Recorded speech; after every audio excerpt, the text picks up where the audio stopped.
Good morning, everyone. Welcome to the webinar portion of our whole farm planning workshop. We're really glad that you could join us today. Over our webinar presentations, we're going to be introducing you to whole farm planning and sustainability on a small farmer ranch, so building on what we discussed in our introductory webinar. Then we're going to be talking about setting your farm goals, evaluating resources, identifying enterprises, and market assessment. For our local sites, if at any time you have problems with your technology, you can go ahead and type into the chat. Mackenzie is standing by to help you. With that, I wanted to introduce you to today's webinar presenters and facilitators. I'm Colette DePhelps. I'm an area educator with University of Idaho Extension, and I am located in Moscow.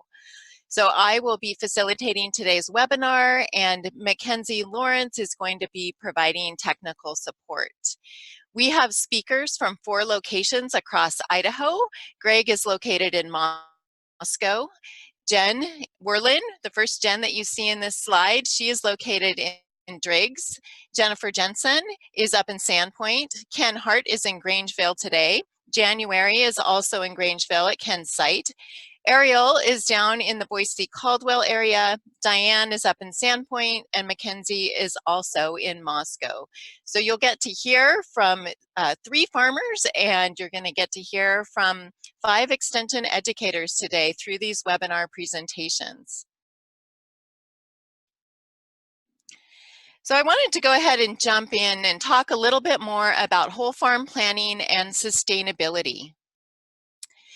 You probably have had an opportunity to read the SARE publication. SARE, it means Sustainable Agriculture Research and Education. It is a USDA program.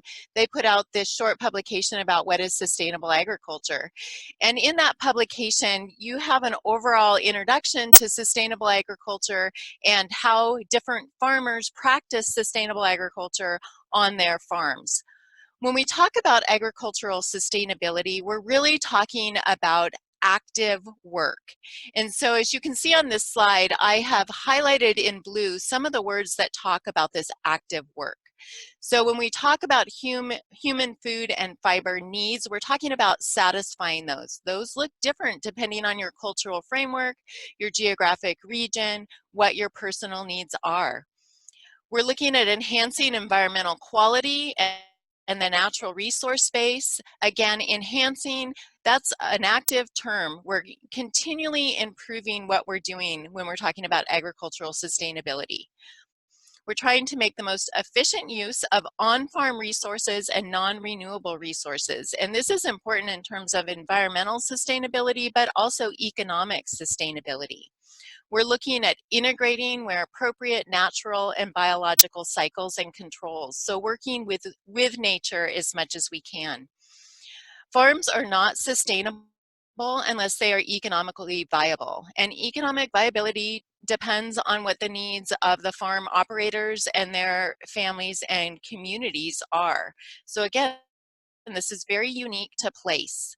We're also looking at enhancing the quality of life for both farmers and ranchers and for society as a whole, because food is an important part of quality of life for all people. Having enough food, having high quality food, enjoying food. Food is something that links our communities and builds relationships. And so that whole community and society component is a part of sustainable agriculture. So when we think about these 3 components of sustainable agriculture, the environment, economics, and social aspects, there's kind of a sweet spot in the middle, and that's our target for sustainability. And so moving towards that target is a continual process, and that's something that your whole farm plan is going to help you do, to evaluate where you are and where you want to be. So you might be looking at your soil quality and you're getting a baseline by doing some soil tests, and then you're identifying what kind of practices, what kind of enterprises are going to improve your soil quality. And that might be a mix of crop and livestock, or specific things like putting in cover crops into your system. You might really want to make sure that your farm is safe for your family and your customers. You want to have your community out on your farm. So that is part of your approach to sustainability, is doing an on-farm safety assessment and perhaps creating a food safety plan. You're looking at that return on investment that you're doing in terms of wages for yourself and for your workers, and looking at the optimal situation so that your animals have a great quality of life and optimal health. You can also be looking at just how to reduce expenses and how to import or reduce the imports to your farm by elevating what you can produce on the farm and recycling things within your farm, or looking at increasing the value of your products by doing some on-farm processing or accessing specific markets. When we talk about sustainability, we're really talking about a whole farm approach. And so you're going to hear some different terms as you go through your conversations and your readings, and there are a lot of resources out there to help you understand these terms better. But when we're talking about integrated pest management, we're talking about a multidimensional approach to dealing with pests. And you're going to identify what tools fit with your values and your production systems. So first, you're going to be learning about how to scout for pests and how to really understand what your pest threshold is within your system, and whether that is with your animals or with your crops. And then you're going to be able to explore different tools for mitigating any problems that you see arising based on those pests. So if you decide that you are going to be in a system that is organically certified, you're going to be learning about what you can use in a certified organic system. If you're looking at a sustainable system and you're open to using some tools like chemicals, chemical pest management tools, synthetics, then that's something you're going to be looking at, and how to do that with the most concern for the environment and for your pocketbook. Rotational grazing is something that we really look at, moving animals sustainably around the farm and strategically to increase forage, to protect water quality, to look at spreading fertility. There's a lot of different soil conservation and water conservation methods that you might employ on your farm. Cover crops is something that you've probably read a lot about, especially if you read that small SARE Sustainable Agriculture publication, really looking at how do we keep our landscape covered as much as we can throughout the year in terms of conserving water, conserving soil, and adding nutrients, cutting pest cycles. And then again, we're looking at diversity, and diversity is really important in a sustainable farm, not just in terms of what you put on the landscape, but also when you're looking at your markets. So you never want to put your eggs in just one basket.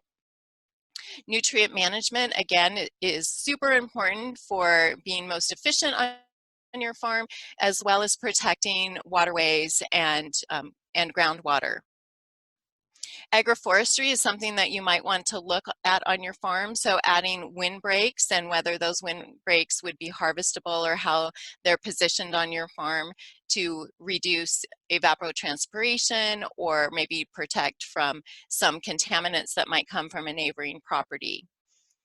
And then direct and intermediated markets. So direct markets are when we're selling direct to the consumer, which might be at a farmer's market, a farm stand, through your website, or through a community-supported agriculture subscription program. And Ariel and Diane are going to talk a lot more about direct markets and intermediated markets later.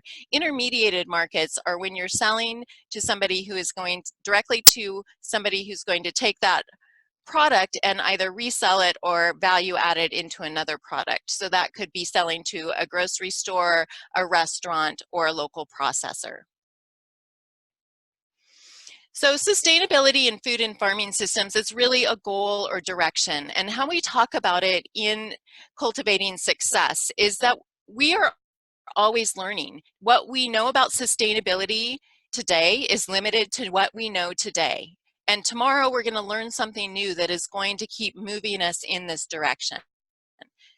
So as we have this goal or direction of sustainability, we really understand that what the practices are look different at the landscape, community, or farm level. So they're very site specific. And that as a producer, you are always in the process of negotiating between sometimes competing interests, because you'll have economic goals, you'll have environmental goals and social goals, and you have to come into balance into that triangle of the sweet spot that was on an earlier slide. So understanding that there are trade-offs, but again, it's just keeping moving in that direction of what is most sustainable for your farm, contributing to your landscape and community. Sustainability really is something that is an active management process. It requires careful observation and assessment, and then looking at what you can do to move forward. So modification and changes in management strategies. So your best practices really will evolve and change over time as you learn. And one of the really key things of sustainable agriculture is collaboration and sharing of information and lessons learned. And that's one of the reasons that Cultivating Success as a program is a partnership with other producers, and why through this course, you are going to learn a lot from the producers that are at your local sites and are serving as farmer or rancher mentors, and also in the presentations through these webinars. And then you'll have the opportunity to go out on farms and learn more. And it's really important to honor that collaboration and sharing of information, and hopefully one day you're going to be able to be that farmer expert that is sharing with beginning farmers in our state and across the region. I wanted to say that there's a lot of resources online to help you identify what could be sustainable agriculture practices on your farm or ranch. And this is a great resource. ATRA is an online sustainable ag resource portal. And as you can see, there are many different topics that they cover. There's publications, there's a podcast, there's videos. You can access most of them for free. And if they do have a cost, it is generally very, very small. So as you can see here, there's a couple publications. One is for free, looking at greenhouse integrated pest management, sustainable thrips control, and then a very small price, 99 cents, for their sustainable season extension considerations for design publication. They also have a couple checklists about sustainability in livestock systems, and you can use these types of tools to really start to think about what is it that you want to create on your farm. How are you going to approach sustainability? And this is really where your whole farm plan comes in. You're going to be going through a process that is going to be guided through this course to move through setting your goals, looking at your resources, delving into those enterprises that you might have, and then identifying markets for those enterprises. You'll come into formulating a production plan and understanding the economic feasibility of your different enterprises that you're investigating. The great thing about this is that you have people that you're working with in terms of your classmates, your site instructors, and the farmer resources and other site instructors through this course. You can draw on all of them to help you think through what is going to help you combine your goals for your family, for your community, your needs for profit, and what you'd like to see on your landscape in terms of sustainability. So developing your whole farm plan is really a journey. And if you think about it, it's something that you really have to learn how to do. You're going to have a whole range of things that you're going to increase your knowledge about, but you're also going to develop some planning skills.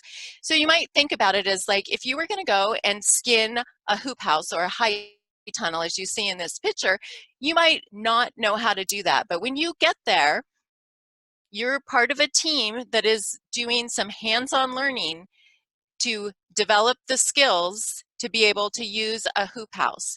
That's the same type of thing that we're doing, but here in terms of a written whole farm plan. Your knowledge is increasing, you're developing planning skills, you're going to be able to take that step by step into filling out your whole farm plan template. And we're really excited to be with you to help you and guide you and provide assistance as you move forward with your whole farm plan. With that, I'm going to go ahead and turn over the webinar to Greg with Deep Roots Farm in Moscow. And Greg's going to give you his farmer perspective